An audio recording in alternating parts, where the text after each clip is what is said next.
Okay, going to call the regular meeting of council to order for Monday, March 16th. If I can get approval of the agenda, please.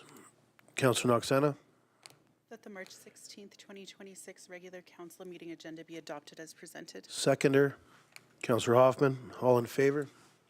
Carried.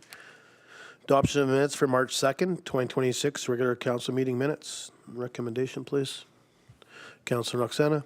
That the March 2nd, 2026 regular council meeting minutes be adopted as presented. Seconder. Councillor Julik. Any errors or omissions from council? Ms. Scott. No. Thank you. Call the question. All in favor? Carried. Minutes for March 5th, 2026, special council meeting minutes. Recommendation, please. Councillor Julik. That the March 5th, 2026 special council meeting minutes be adopted as presented. Seconder. Councillor Noxana. Any errors or omissions from council? Ms. Scott. Thank you. Call the question. All in favor? Carried. Any business arising from the minutes, council? Ms. Scott. Yes, in regards to item 9.3 from the March 2nd minutes, council had asked for an updated total amount of the fee waiver provided to Trora. So the updated total amount, this is based on 108 golfers, not approving the cart rentals, and does include the tables, chairs, and delivery. The new updated amount of the total fee waiver is $3,262.68. Thank you. Anything from council? Okay, moving on to delegations. Tumbler Ridge Minor Hockey, Brittni Peterson, Chrissy Irving from the Tumbler Ridge Minor Hockey to present to council a request for a reduced or waived rental fee for their annual year-end banquet. Please come on up to the delegation.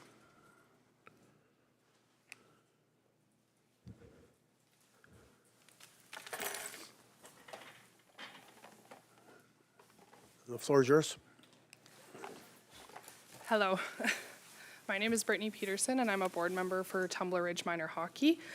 We're here on behalf of the association requesting a reduced or waived fee waiver for the arena rental.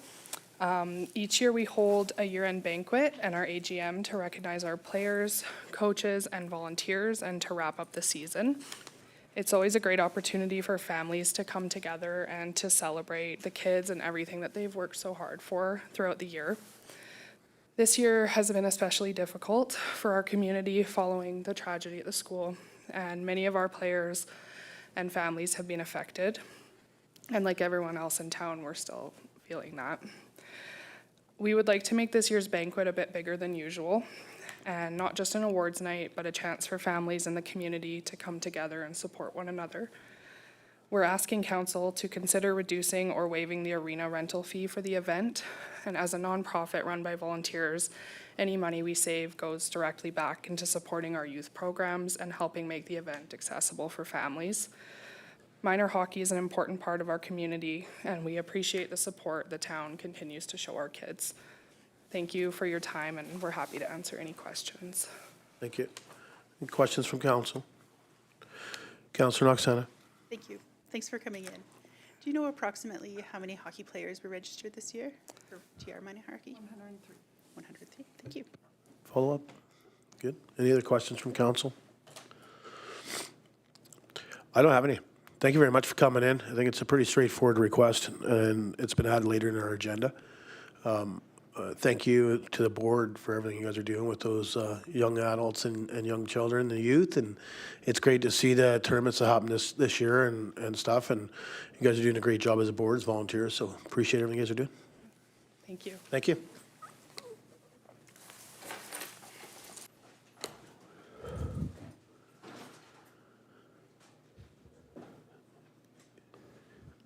Okay, moving on to BC Wildfire Service. Enrico, Dallas, and Mark from BC Wildfire Services attends to present to council about the prescribed burn planning in the Flatbed Creek area. Welcome via Zoom. Hello. Can Hey guys. Can people hear me? We can. Awesome. Okay, I will just share my screen here. I don't know if you do this yet.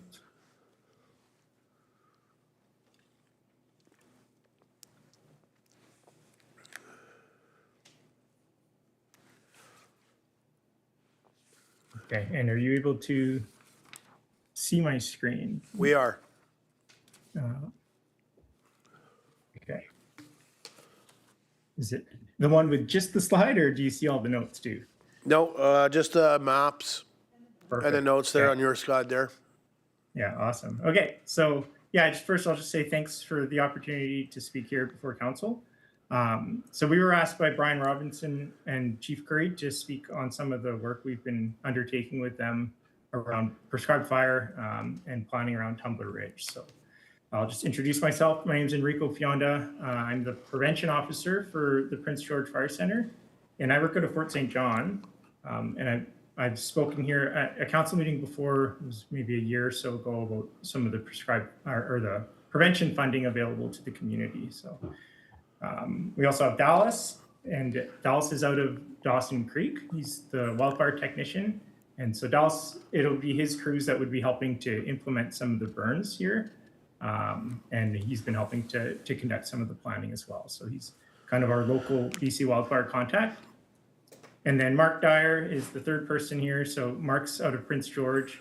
He's the prevention specialist, and he's one of the burn bosses that helped with the burn that we conducted last year and has been helping to plan the one that we'll be talking about here today. So just kind of a high level overview about how we got to where we are today is I think it was about 2024 in the fall, Chief Curry approached us asking to help plan some prescribed burns around the community of Tumbler Ridge.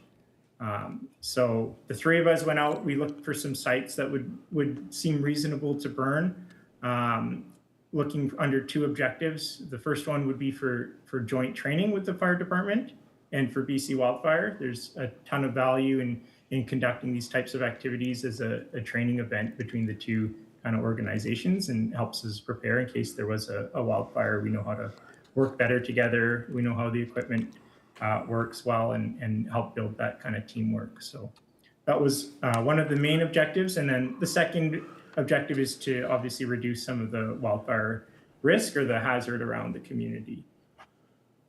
So we identified two kind of general areas. The first one I won't really talk about today, but I'll mention it, is up by the Saddle Club. And I know Brian, I think, has done a bit of engagement there and has been kind of leading the charge on that unit. So again, not the focus for today's talk, but that was identified primarily because the community forest had already done a fuel treatment there. So it would be fairly simple to do an understory burn and kind of clean up some of the fuels on the ground there. But the site that we're talking about today is out by Flatbed, by the campground. And so that site was selected. There's a couple of reasons, but one primarily I'd say is the location relative to Tumbler Ridge. So I'm sure folks are familiar with the predominant winds in the area, but generally we're seeing kind of winds out of the southwest. And that's just a fancy way of showing it there on our graph there. But so we were hoping to find a site that would be able to kind of defend Tumbler Ridge if there was to be a wildfire pushing from that direction. I realized the last probably two large wildfires that affected Tumbler Ridge were coming from the east or northeast, but generally we're seeing kind of a southwesterly push.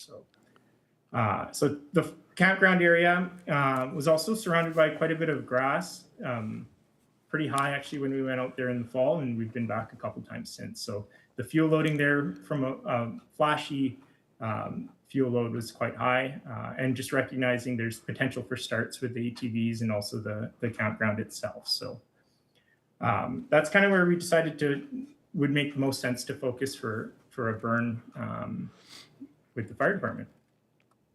So there's quite a bit of planning that goes into a prescribed burn. I'll talk very briefly about the burn that we conducted last year, and then Mark will kind of speak a bit more to how we're hoping to expand that project and move a bit further down towards the creek. Yeah, so this is the burn that we conducted last April with the fire department. It's just under 3 hectares, so a small unit. It was primarily municipal owned land, which helps in terms of the authorization piece. As I kind of mentioned, there's a lot of planning that goes into a burn, and one of the pieces is ensuring that the land managers are supportive and that all the different values on the landscape are being accounted for. Our role with BC Wildfire is primarily delivering the burn itself and ensuring it's done safely. So this was the main site. It's quite a steep slope there, as I'm sure most folks are familiar. And so we thought if there was a fire that came from the campground or that area, it would be quite quick to race up that hill and then threaten the homes there on that corner of town. So this is just a photo of the burn day itself. And so I'm showing this because the burn that Mark's going to talk about would be quite similar, I'd say. It's just kind of further down onto the flats there. But same kind of idea in terms of the type of fire we would be looking at. This is just an example of not a crazy intense burn, but trying to consume the grass accumulations in there, as well as some of the finer fuels. And then killing off some of the conifer trees so that we kind of maintain that as a more aspen forest, which is from a fire perspective in the main kind of core fire season is definitely less vulnerable to or susceptible to wildfires. So there's just, again, our crews working right alongside the fire department. And then, so this is a photo courtesy of Brian there from the drone that they took in June. So same year of the burn, just a few months later, showing that site. And then this photo here was taken in the exact same location. So on the burn day itself, on the left-hand side, and then on the right is, I believe it was in June or so. So later again, the same summer of 2025. And you can kind of see the two smaller spruce trees there. They were consumed, but everything else looks pretty much as it was, just less kind of fuel loading on the ground. So that's kind of the idea for some of these burns, is to clean up some of the fuels, remove some of the encroaching spruce forest, and in this case, there was quite a bit of juniper as well, which is quite flammable. But the understanding that some of these burns will have to reoccur every few years. And so Mark will talk a bit about the design and how the remaining units were kind of selected and how they might roll out over the next few years. Again, just kind of emphasizing the goal here is training with the fire department, and then also to kind of maintain a healthy deciduous stand. And just recognizing that fire, when we apply it, it creates kind of a mosaic ecosystem. So there will be areas where trees there's some mortality of trees, and areas where, the intensity is lower, and it creates more kind of a natural kind of forest stand, not one where there's been kind of history of wildfire suppression, where the idea is to introduce fire in a way that we can control it and kind of maintain the ecosystem in a healthy way. So I'll pass it over to Mark, and he'll just talk a bit about the burn plan and where we're hoping to go with the fire department again for the next year and moving forward. Great. Thanks, Enrico. Hello, Mayor and Council. Again, my name is Mark Dyer, Prevention Specialist in Prince George. Last year, I worked as the burn boss for that prescribed fire in Flatbed, and got to say I was very proud to be a part of that project. Very happy with the outcome, and glad to be continuing to work on this project to see the expansion of it and create more of a landscape level fuel break for the community of Tumbler Ridge, knowing how susceptible they are to fire. And so stemming from last year's burn, Frontera, the consultant company, wrote a prescribed fire prescription for the area that identifies all the forest values and values in the area, and really why that area would need fire, or why fire is beneficial for that area. And so from there, Enrico, Dallas, Brian, and I kind of took that, and then we developed the burn plan from there. And so the burn plan outlines operationally how that area can be successfully burned. And so a lot of the objectives are the same this year as they were last year. But as Enrico pointed out, I mean, there's a couple, I'll just kind of give an overview of the table or of the contents of the burn plan, but it identifies the objectives. So overall, reducing the fuel loading in there. So as you can see in the image, really high grass, quite a big density fuel load there. And so we want to remove that understory fuel with kind of a low intensity fire while still retaining the mature deciduous and coniferous trees in the area. So very little impact to the landscape, but just removing those lighter flashy fuels. It also increases the biodiversity in the area. So there's lots of critters, there's lots of mammals, birds that benefit from putting fire in that area. And then the other one, obviously, is the cross-training opportunity. So BC Wildfire working alongside fire departments, there's a lot of value gained on both sides, especially burning right near communities. And Tumbler is kind of a flagship in the sense of that not a lot of that is happening, especially in the north. You see a lot around Kamloops, with the exception of the Soto First Nation burn that's ongoing. But there's a great opportunity here to continue this project, continue fire, get the community comfortable with the idea that we got to see a little bit of smoke, you know, in the shoulder seasons to hopefully minimize the impact of a lot of smoke in the summer from wildfire. So the burn plan is taking into account like all the values in the area and all the values that are directly within the burn units. And so it takes into account things like smoke exposure, traffic control, and basically the burn plan identifies all those details as to how we can minimize those impacts, whether it's traffic flow or smoke exposure over the long term. And so I think we've got a pretty good plan here of very little impact to the community with hopefully a lot of gain. Operationally, the area is relatively straightforward to burn because for those of you folks who know the area, there is a very extensive trail system throughout. So we're utilizing existing roads, existing trails, and would kind of be staging out of the campground and working along the hydro and highway right of way there. So in terms of access, very easy, and there's very little prep work. There is some prep work required in order to get it up to the point where we could burn it, but not a lot required. And so I won't get into all the details within the burn plan because I think that it's 40 some pages. But if we could advance the next slide, we've broken it down into units that are the most kind of manageable chunks for us. So whether it's we burn one unit one day, we come back another week, we burn another unit, or it extends over a couple years, the units kind of make sense operationally that we can tie into last year's burn with a lot of ease and just expand the project over a couple of years. There is a couple units, Unit 4 and 5, and the Lions Creek Campground unit that still require some prep work and approvals. But as you can see in there, Unit 2 and 3, which are adjacent to last year's burn, is about 16 hectares roughly that could easily burn with a couple days of prep.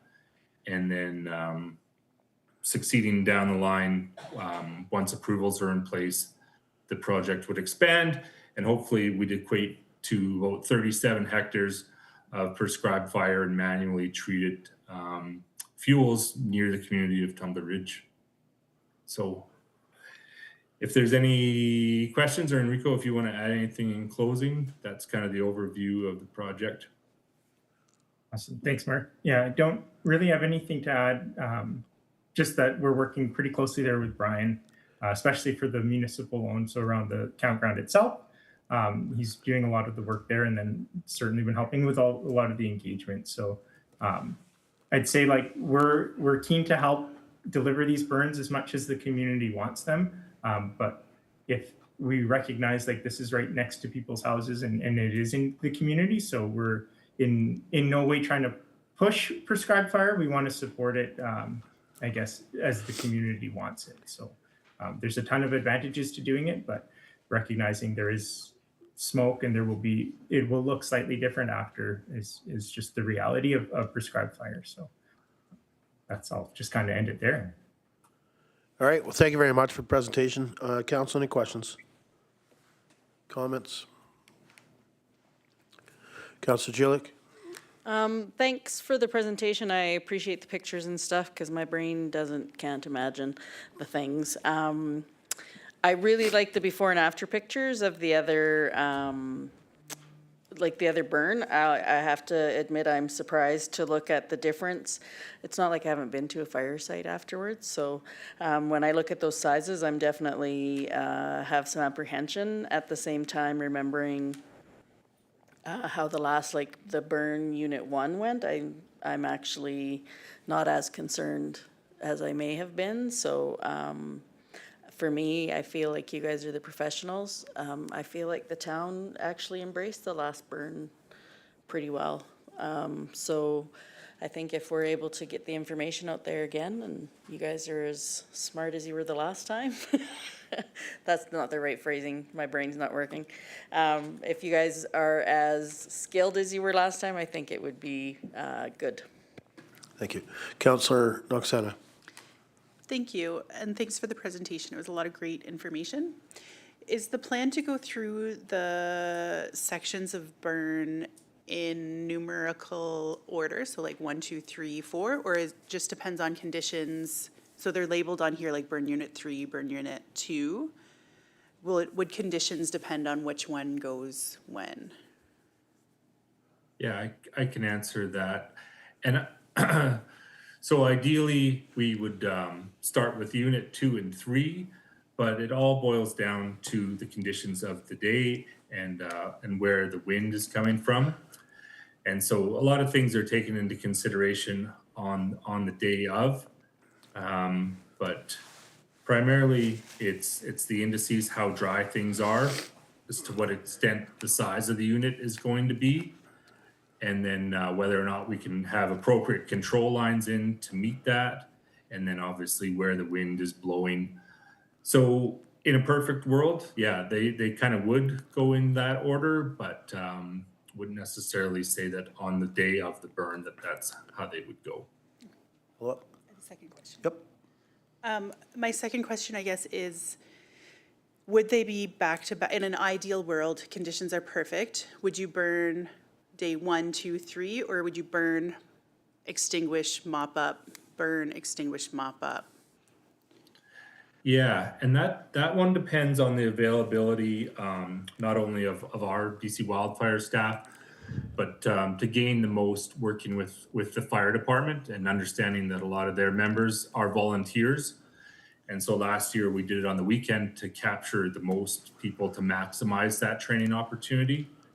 But I would say that the plan would be to ignite, mop up, and control, and then kind of reevaluate and do the next unit. Okay, thank you. Yeah. Councilor Jilek? Sorry, I had one more question. So burn unit 6, right around the campground, I guess that would be the one that sticks out the most for me, and what that might look like. And I think maybe have the biggest concerns in our community about what that might look like after a burn. I appreciate the pictures that you have, and I see that the growth comes back fairly fairly quickly. I guess that would be my biggest concern, and from what I'm understanding from what you said, burn unit 6 would probably not happen this year. I guess if that's definitely an area you guys are interested in, my suggestion or my thoughts would be that'll be the one that will probably have the most questions and concerns with in the community, because everybody enjoys the campground, and what that might look like after for 1 year camping might not be ideal. Yeah, I would totally agree with that. I'd say for some context, so burn unit 6, that's the one that the District of Tumbler Ridge actually has funding for right now to write the prescription. So that unit in itself, it's actually, I guess, a project that is being undertaken completely by Tumbler Ridge with our support, whereas it wasn't part of when Mark mentioned the prescription that was done that kind of guided this burn plan, the area wasn't included because it is municipal land. So that one's still in the, I'd say, the planning phase. I think Brian is either writing the prescription or has been working on that. So those are the types of considerations, just kind of recognizing exactly what you said. It's a higher profile site. There's going to be some other considerations that need to be brought into the planning piece. So certainly I think there was some talk about potentially a more permanent trail or leaving some buffer around the campground. So all of those pieces would be incorporated. The burn plan is more so how can we do it safely, and then the prescription that kind of comes before is exactly what do you want it to look like from the burn. That answers that. Any other questions Yes. from council? I have a few. First off, I want to thank you guys working with the Tumbler Ridge Fire Department the last burn prescription. Well done. I was able to attend that morning before, well, just after technician is when I left. Well done in regards to working side by side and learning the language and stuff like that. I think it was so important. I don't think we realized how important that was, especially in regards to if we have other fires that actually aren't a prescribed burn, they start naturally. I'll be honest, heard loud and clear in 2023 from the residents of Tumbler Ridge. Control burns, prescribed burns, clear cuts, we're looking for it all. People were very worried back then to lose some of their homes. So I think it's important when we talk about it, and I think it shows in your pictures, and we had an update after the burn as well from staff, what the site looks like after a prescribed burn is. It comes back. It's greener, it doesn't have all the fuel sitting on the ground like you show in regards to number 3 there with all the long grass and the laid down wood that's been wind blown down. I think it's important. I think Councillor Noxana has asked it already, but I just want to confirm, we would be looking hopefully to do Unit 2 and Unit 3 this summer. Yeah, that would be an ideal situation. We would like to try to do Unit 2 and Unit 3 if possible. Yeah, I would say Unit 2 would be the most likely, and if conditions and resources allow, we could bring it out to Unit 3. Okay, and I appreciate it because I think those ones are important. I mean, obviously, Unit 6 is important too when we think about when we do allow, when there's no fire ban on it, we have fires down there, or ATV use through the trail network that's back there. You guys have already mentioned it, so I think it's important that we try to, prevent if something was to ignite. I mean, obviously, fire goes up a hill a lot faster than it comes down, especially when it's being wind driven out of the southwest, which usually that's our wind, and I guess it's the last couple of years or the fires that we've had have come out of a different direction, which is abnormal. Is there anything else that you guys have looked at further out? So across from the Murray. So I know working with or meeting with BC or the Ministry of Forest, we've had a lot of conversations as council at the UBCM and such, and we keep connecting with them. An RFP had gone out, and there was supposed to be some information coming back, and I think this is some of it, but in regards to some other prescriptions, whether that's some work prescribed burns, some selective logging, some clear cut. Have you guys heard of anything else in regards to further out from Tumbler down the highway? Yeah, so I can speak a little bit to that. So as you kind of mentioned, there was a big plan that went out. The Ministry of Forest did assess a whole bunch of areas around Tumbler Ridge and further out for areas for treatment. This was one of the sites specifically for prescribed fire. That's what we were talking about today. But there were other sites identified. There were some areas where a prescription was written for more of a conventional fuel treatment. And that's the Ministry of Forests I've asked that they have a similar presentation where they can talk about the projects that they'll be planning. But there were some sites in the industrial area, I believe, that were going to be looked at for treatment in the near future. And then on the other side of the river, I believe there were some sites identified, but I don't think a prescription was written at this time. There's obviously limitations in the program as well. So they looked at the industrial area. The red site, it would have been burn unit 5 on the map that I had shown, came out of that as requiring a more intensive hand treatment. So requiring crews to go out there, and that's where the program will be, I believe, looking to implement that so that it could be burned safely. And then, there were some other sites there as well, but I believe it was the industrial area was the next one that they were looking at. And some of it ties into the work that District of Tumbler Ridge did with their wildfire protection plan. So it was kind of looking at sites that would link up to those areas so that if you were doing municipal land, then the Crown portion would kind of continue it so that they're logical. Some of the units, it's difficult because if both jurisdictions aren't done, the treatment is less effective. So there's a bit of coordinating there as well. And then the last piece I'll kind of add to that is the community forest role in it is there's an opportunity there. There might have been some sites that were identified for treatment, but the Ministry of Forest might not have the funding to actually go and implement the treatments in the next year or two. So maybe there's some opportunities for community forest to take on some of that work if they're interested. There's definitely other avenues to do some of the treatments that were identified.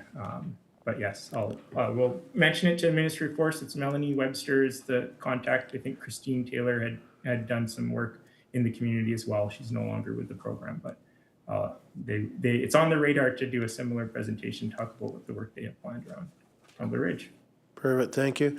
And just I think my last question would be in burn unit 3, burn unit 2, possible TLE selection. We're reaching out to the First Nations before we do it? Yeah, so that was all consultation was completed. So Ministry of Forest, as kind of the Crown land manager on that piece, did investigate into the TLE and the status of that, and they've contacted SOTO as well as all of the other nations that are required to be consulted prior to any of this work. So, okay, appreciate the burn that. plan, we're not allowed to really burn until we've gotten the approval from the land manager, and in this case, for the Crown pieces would have been MOF, and they have all their checklists and requirements to do that as well. So. Okay, I appreciate that. And do we have a timeline that when this may be looked at? I know it depends on when the snow melts and weather, but do we have a little bit of an idea? Yeah, I would guess kind of mid-April to mid-May in that window would be my guess at this point. There are some kind of approvals on our end for our staff that we still need to secure, but generally that's in terms of a burn window would be the weather that would allow us to do it. So staffing could impact that from our perspective. Okay, no, and I appreciate it. I mean, we won't hold you to the date, just an idea. Yeah, that's all I have. Again, I appreciate everything. I mean, especially the last prescribed burn that was done with our local volunteer fire department. I know they brought some members from outside the community, from other departments as well. Again, I think that collaboration between BC Wildfire Services and local volunteer fire departments, it's so important in regards to the training, but also to understand what each other can do or not do. I think it's so important. Anything else from council? All right, well, thank you very much. I look forward to seeing you in April or May. Thank you. Great, thank you.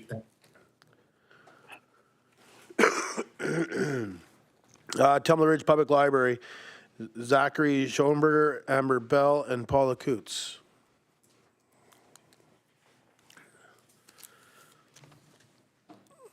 Welcome, Zachary. Hi, thanks for having me. Let me get this in there. All right. So good evening, councillor and mayors, or councillors and mayor. My name is Zach Schoenberger. I'm the chair of the Tumbler Ridge Public Library Board. I'm here to present the library approved budget for 2026. Regrets to Amber Bell, who couldn't make it tonight, and we do have our library director, Paula Coutts, in the audience, of course. This is my first time speaking publicly with council since the tragic events of February, and I just wanted to express my sadness and grief over the entire incident, and towards for the victims, the families, and the whole community. I just have to say I've acquired a profound admiration for our town, the unity of Tumbler Ridge, and I also wanted to say that are we okay? I don't know. I thought the generator looked like it was kicking in, but. I was cursing the rain before I got here, and then I listened to the wildfire people, and I thought, you know what, I'm pretty grateful for that rain. We'll just take a 5-minute recess just so we can figure out. Yeah, what's sure. positive.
Order. Sorry, Zachary, to cut you Oh. off like that. No sweat. Yeah, so I was just saying, I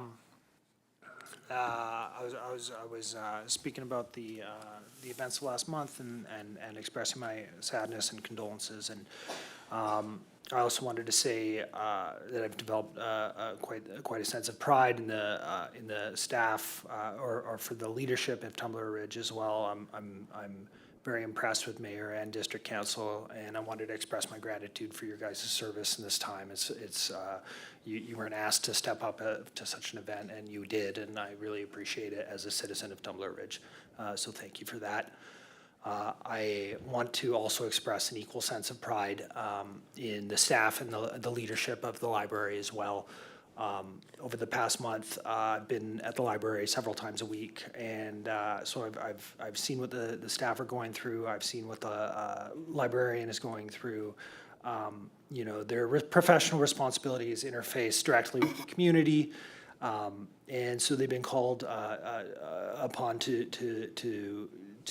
for something that they're not trained in, something they weren't prepared for.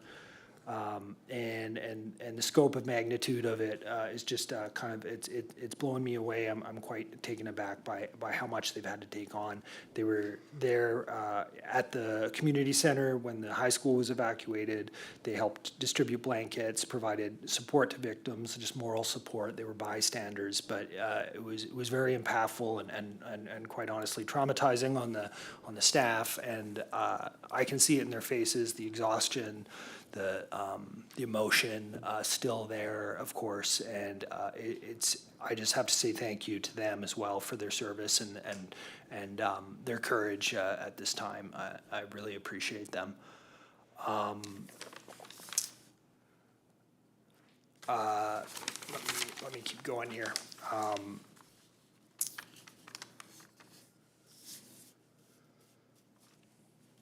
So I suppose with that out of the way, I'm here to present the 2026 board-approved budget.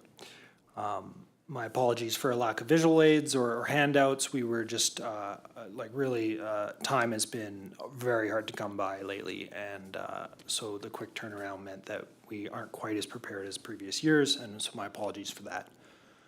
Nevertheless, thank you, Council, for having me here today to present the board-approved budget of $469,854, which is representing a 5% increase over last year's budget.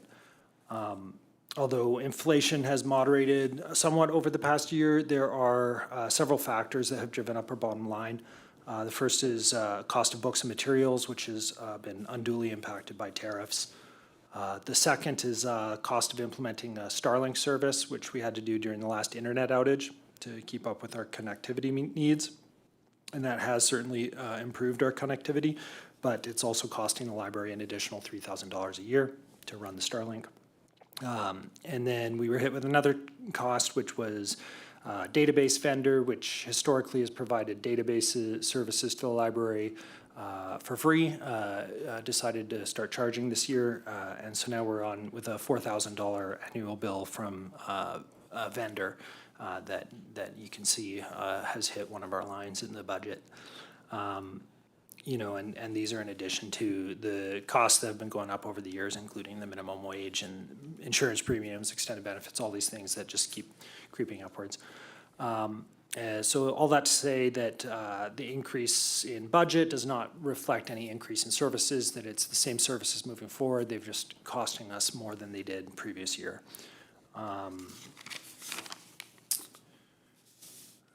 So at this point, I think it's fitting to review a bit of what we delivered in 2025 to illustrate how that money gets used. So last year we hosted several regular programs, including Trivia Night, Itchy Feet, Service BC, Service Canada, Unwind workshops, Teen Crafts, Community Kitchen, Lap Sit, Story Time, Lego and Crafternoon, and as well as a book club. Standout programs like Lap Sit brings in 8 to 16 infants and toddlers and engages them in developmentally appropriate play and learning. And, it's programs like that ensure Tumbler Ridge children are supporting or receiving a sort of healthy and supportive environment in their first few years, and supporting people in their homes with those healthy, developmentally healthy environments. The Summer Reading Club had a very successful year with 188 Tumbler Ridge children who read over 57,000 minutes that summer. As well as, of course, the Holly Jolly, where Santa comes and bestows gifts and hears the wishes of children. It was packed and a very successful night. You know, I think programs like these help galvanize the people of Tumbler Ridge into a sort of shared tradition and sense of community. And it's without programs like these, I think that we would not be as united as we are today. Beyond our programming, we have library staff who've provided a variety of support to patrons and ages of all ages and backgrounds. For example, when the hunting licenses changed to online only, they had many customers coming to the library to request help with registering for hunting licenses online. There's also that Service BC app that takes a whole bunch of validation to get set up on your phone, and that drove me crazy, and I'm a technology professional, so you know, it's not surprising to me that they've helped over 25 people in town set up their BC Services app. The library was also present at community events, including the Pumpkin Patch and 2 Kanuma barbecues. And you know, honestly, there's so many things that the staff do, and types of requests that they answer. I could go on and on and on, especially what the things they've helped people with over the past month, which is really just tremendous. I just wanted to acknowledge all of those services that the libraries able to offer, thanks in part to the funding that you guys provide us. In addition to our regular funding, last year we had our 3rd year of a enhancement grant from the province of BC that came to an end in 2025.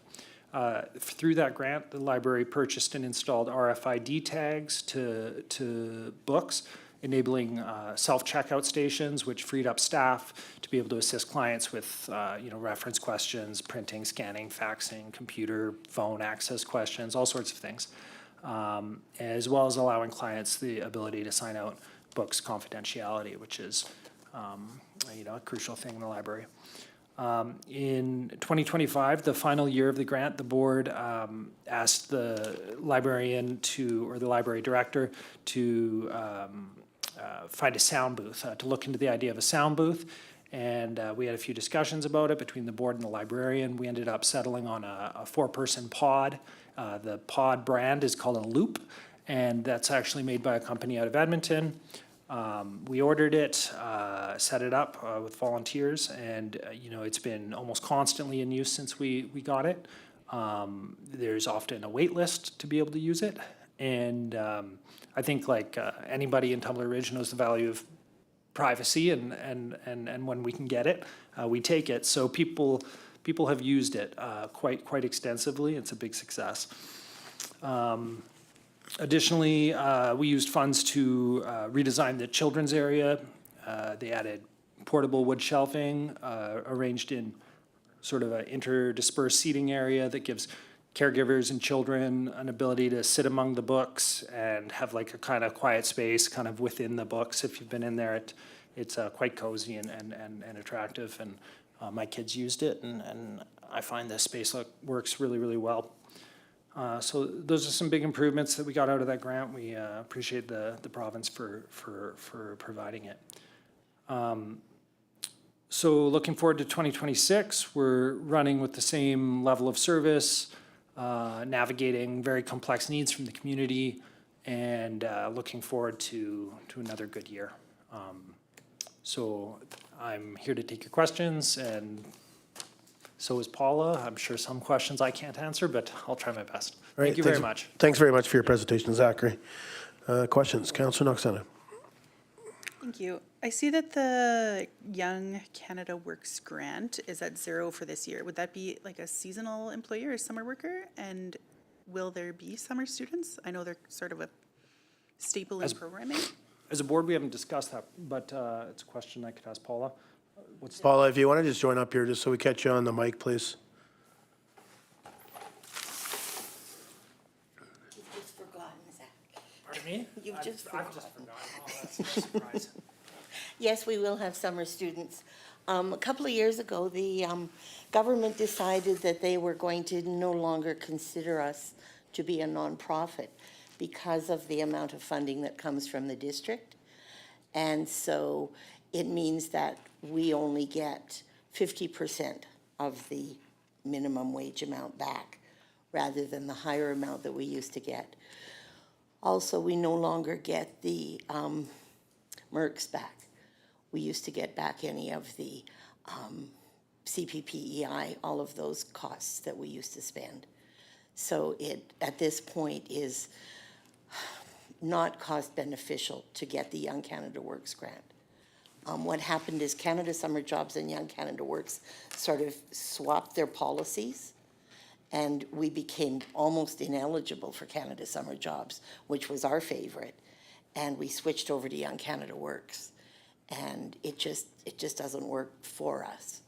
So the support that we get from the community covers the student costs for, and I don't mean the community as in the district, I mean the businesses that donate money for Summer Reading Club, help to support us having students in the summer. Follow up? I don't have a follow-up, I have a second question. Go ahead. Yep.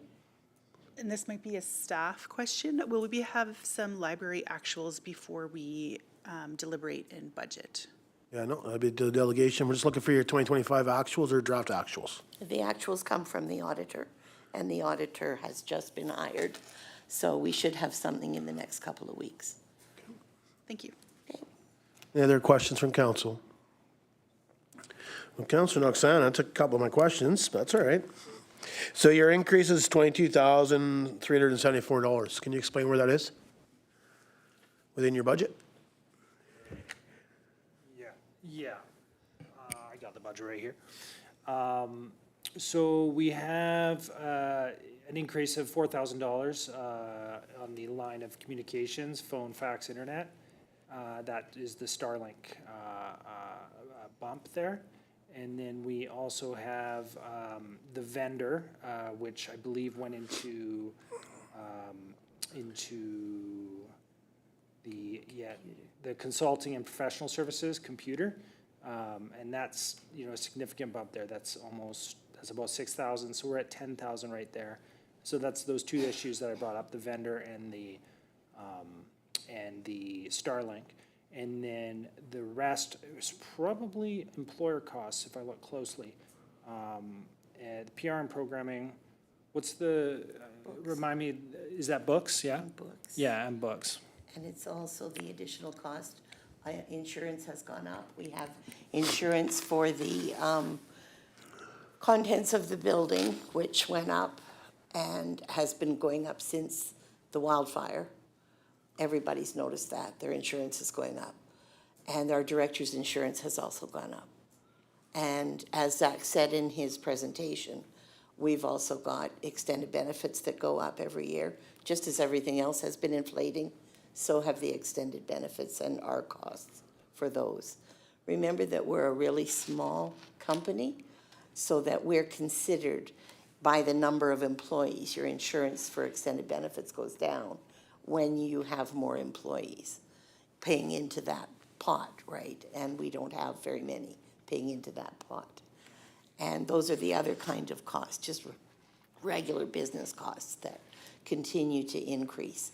Minimum wage is going up again. They're getting another, I think it's a 40% bump. So one more time for minimum wage. Okay, so when I do the calculation on wages, if you can just tell me maybe how much your benefits gone up, it's $18,866 on their payroll. So how much of that would be your benefits? Would be the total cost of the Well, I'm just saying the increase from 2025 to 2026 is $18,866. So you're saying your benefit packages have increased. Do we have a total amount on the increase on that? I can get you the increase cost. I'm not going to guesstimate it right now. No, I appreciate that. Yeah, I'll get it for you. Okay, any other questions from council? So I see like on some of your budget lines how you've moved things or shortened down the amounts, and I'm assuming some of it's your grants because they're coming off the 2-year stint, right? So 2025 to 2026. But the one when it talks about the provincial standard grant in 2025 was based on population, slight increase, and this year it's going to be a decrease? We don't know yet what it is. Okay, well, you're budgeting 10,134? Yeah, we don't know what we're getting. We just have to guess. It changes, and they bring it to us. They either give it to us anywhere from March to July. Okay. So we don't know what it's going to be. There was just a budget approved at the provincial level, and I haven't heard a breakdown yet. Okay, appreciate it. Nor do I have a date for that budget. Yeah. Okay. Okay, anything else from council? I think the biggest thing is and I had it on my agenda, I'll be honest, is the 2025 actuals. It's nice to have that. I think every year we ask for them. Just nice to see what we budgeted or what the library board budgeted compared to what the library board spent. Absolutely. When that audit gets through, we'll supply them. Okay, appreciate it. Anything else from council? All right, well, thank you very much for coming in and enjoy your evening. Thank you very much, Joe. Thank you. Okay, moving on to consent agenda. Take the recommendation, please. Councillor Oksana. That the items in the March 16th, 2026 consent agenda be moved for information. Seconder. Councillor Julik, all in favor? Carried. Are there any items council like to bring forward for discussion? Councillor Oksana. 7.5 Wolverine Nordic and Mountain Society Emperor's Challenge Committee. Seconder. Councillor Julik, all in favor? Carried. Councillor Oksana. The WNMS has asked for a resolution of support for Emperor's Challenge, which it will be held August 8th of this summer. I am motioning that we provide them that resolution. And you want to You need include me to have that as, I motion that we provide the WNMS a resolution of support for Emperor's Challenge. Seconder. Councillor Julik. Discussion. Call a question. All in favor? Carried. Do you want to read the second one? From Emperor's Challenge, they're looking for the barricades and stuff as an in-kind. Scroll. Sorry, Councillor Oksana.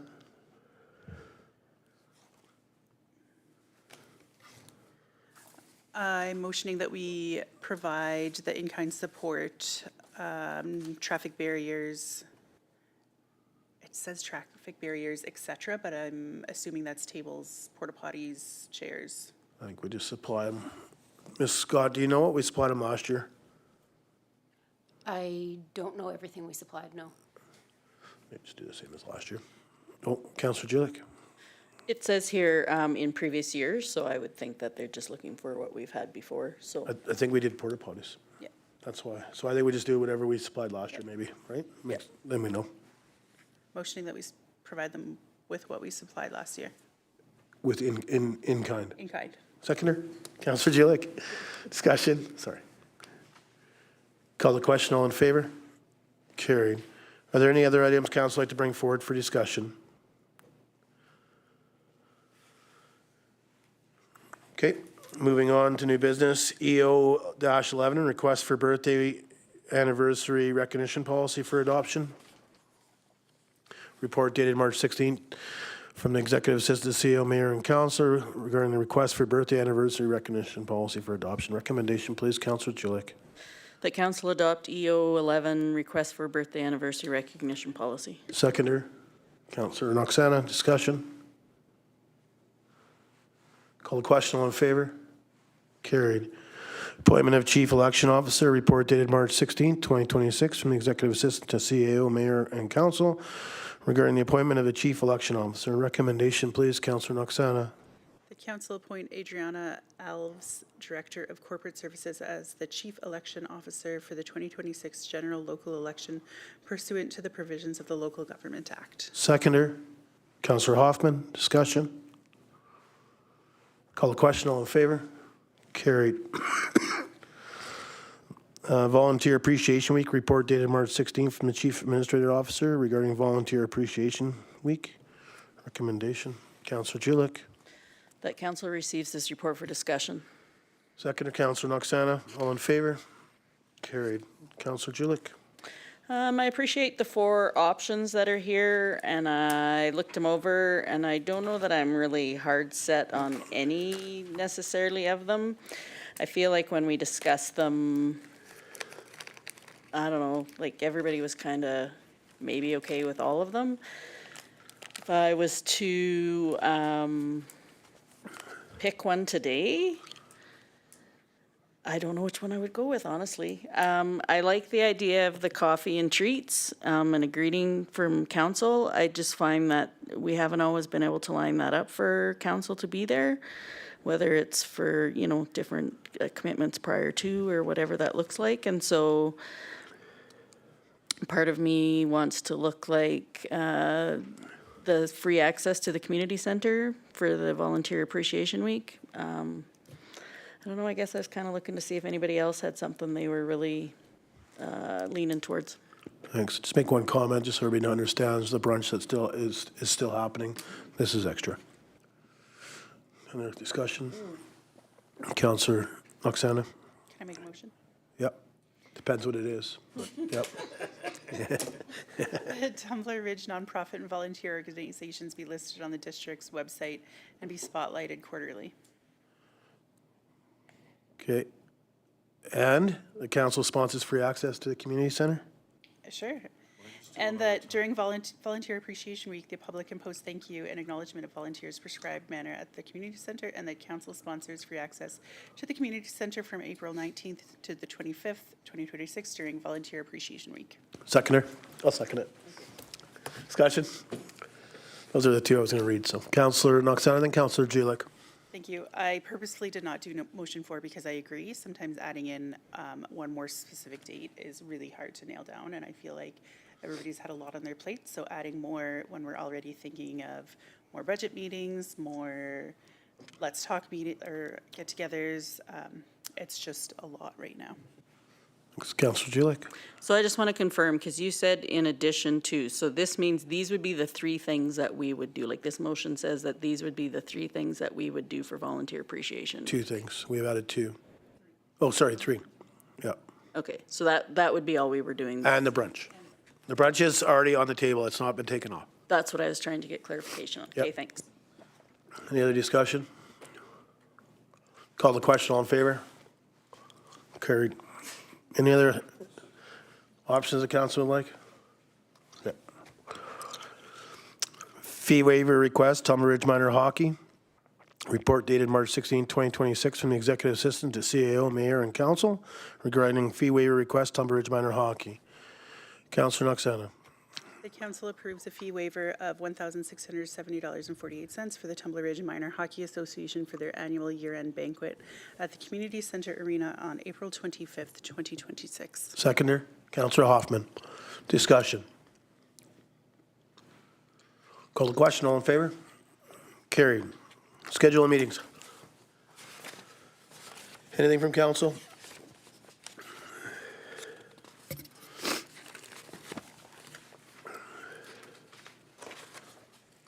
Is there anything from staff side?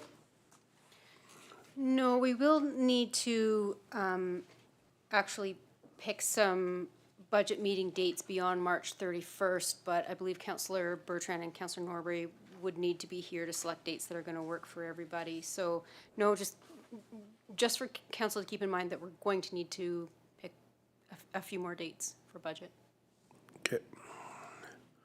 Anything else? Anything from council? Shut myself up.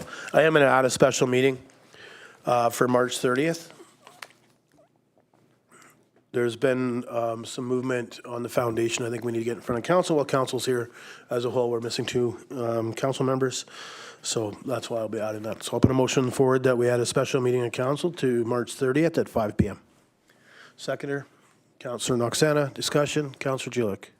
We want to do that day instead of just adding it on to the budget meeting? Do it at 4:30? Okay. That way we're not doing that and a budget. Just Okay, no. keep them separate. Discussion? Call the question. All in favor? Carried. Okay. Councilor's business. Thanks, Councillor Oksana. Anything from the floor? Okay. I'll be honest. I don't remember what I did today, never mind, last week or the week after that, so. Any emailed in questions, Ms. Scott? No. Thank you. Take a resolution to close meeting. Councillor Noxana.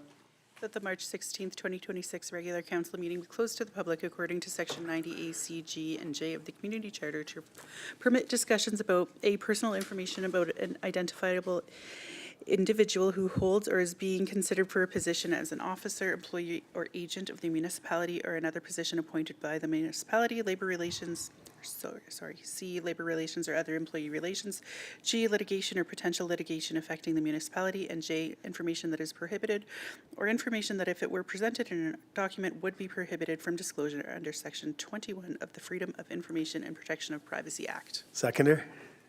Councillor Hoffman, all in favor? Carried. Do you need a flip over time, Ms. Scott?